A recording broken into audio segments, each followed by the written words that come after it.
Mag-aalis po ako ng damo sa harapan po ng aming bahay.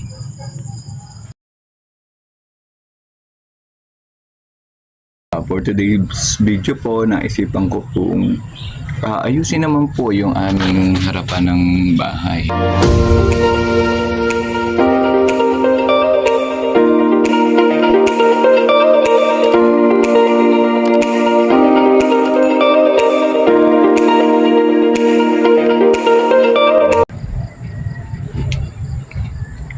Napakaganda po ng sikat ng araw.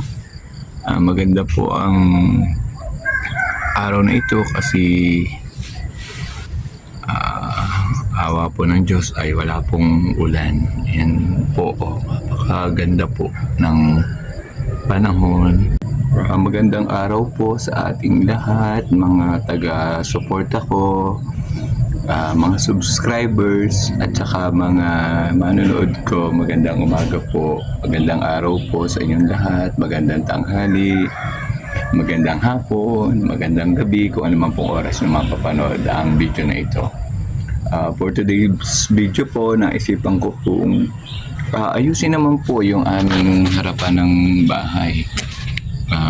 Kasi po lagi nang yung loob po ang aking naayos. So ngayon naman po ay aalisan ko po ng damo yung pong harapan ng aming bahay. Papakita ko rin po sa inyo.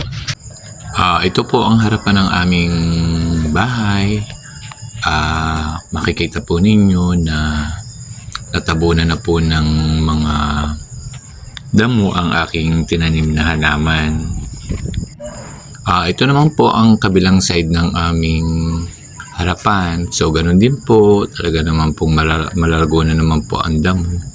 Ang damo po ay napakabilis naman pong humaba. Titrim pa lang po nito, kapapag-grass cut, ay ganyan na naman po kahaba ang kanyang mga damo. After ko pong almusal, ayan po, nag-umpisa na po akong mag-alis po ng mga damo. Medyo madilim-dilim pa, ay inumpisahan ko na po ng marami po akong magawa.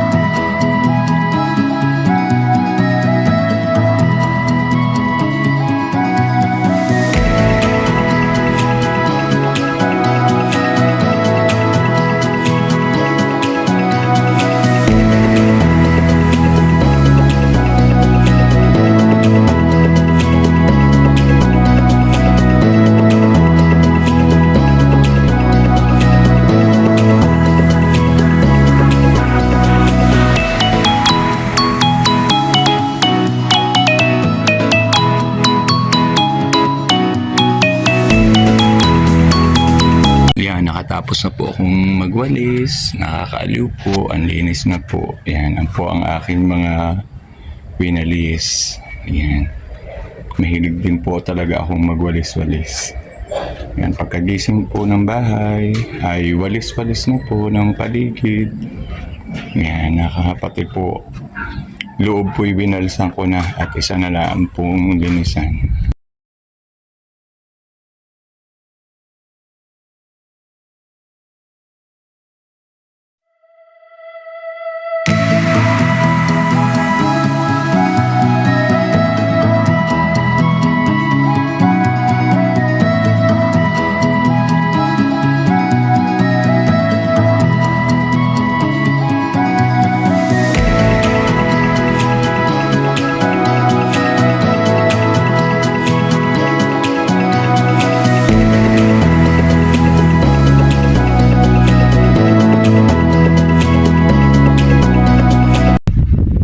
Natalupan ko na po ang mais. Yan po ay galing po sa pogi kong bayaw na taga Malbar, asawa po ng ate. Galing po siya sa kanila. Pag nauwi po, nagdadala po yan ng mga gulay, kung ano-ano po. Ngayon po, ang dinala po niya yung mais. So, tatapos ko lang po maglinis. Papahinga muna po akin pong lalabon at merienda na po namin. Galing po yan sa pogi kong bayaw, kung tunay. Luto na po ang mais. Pwede na pong kainin na ring mais na iluto ko na po. Yan po, paborito po ng mami. Ready na po yung bunganga na naman niya. Ako, kahit po mainit ay labang-laban din po sa kain. Talaga po namang mahilig kumain.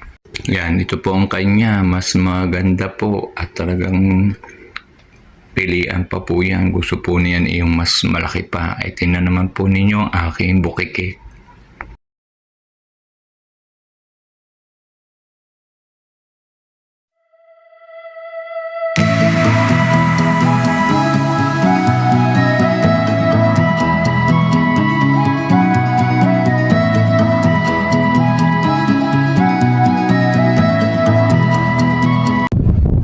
Ang hirap pong makain pag walang ngipin. Hindi na po, medyo bungi-bungi na po ako. Ayos lang naman po. Hindi naman po nagtuturo, hindi na kailangan po magpa-cute. Ayan po, ang mami po ay talagang panlaban na rin po. Wala po yung ngipin, ay talaga po namang pagsahilig din po mga inang mais. Yan, akala mo po may ngipin. Mamaya po ngayon di na po niyan makangabgabihan at yan po kukuha na ng kutsara.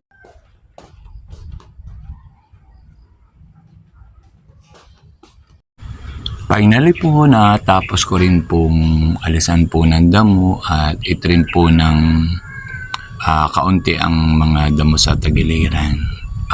Sa totoo lang po, ay hindi talaga naman po nakakapagod. Pero gusto ko po talaga na mapaganda ang harapan ng aming bahay na para po naman sa makakadadaan. Hindi naman po nakakahiya na sabihin. Napakadamo naman ang harapan. Iba-iba pa rin po yung malinis na harapan. Matutuwa rin po ang mga dadaan, ang mga sasakyan at mga tao na makakakita. Kahit po medyo mahirap ay ganun po talaga pag mahilig po kayo sa halaman. Yan po ang harapan po ng aming gate ay talaga naman pong pinilit ko po talagang mawala ang mga damo.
Ito po ang halaman na itinanim ko sa harapan ng aming bahay.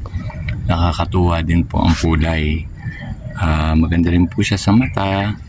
At napakadali po naman niyang buhayin. Yan, malamig po sa mata. Kulay pink po. Nakakatuwa po.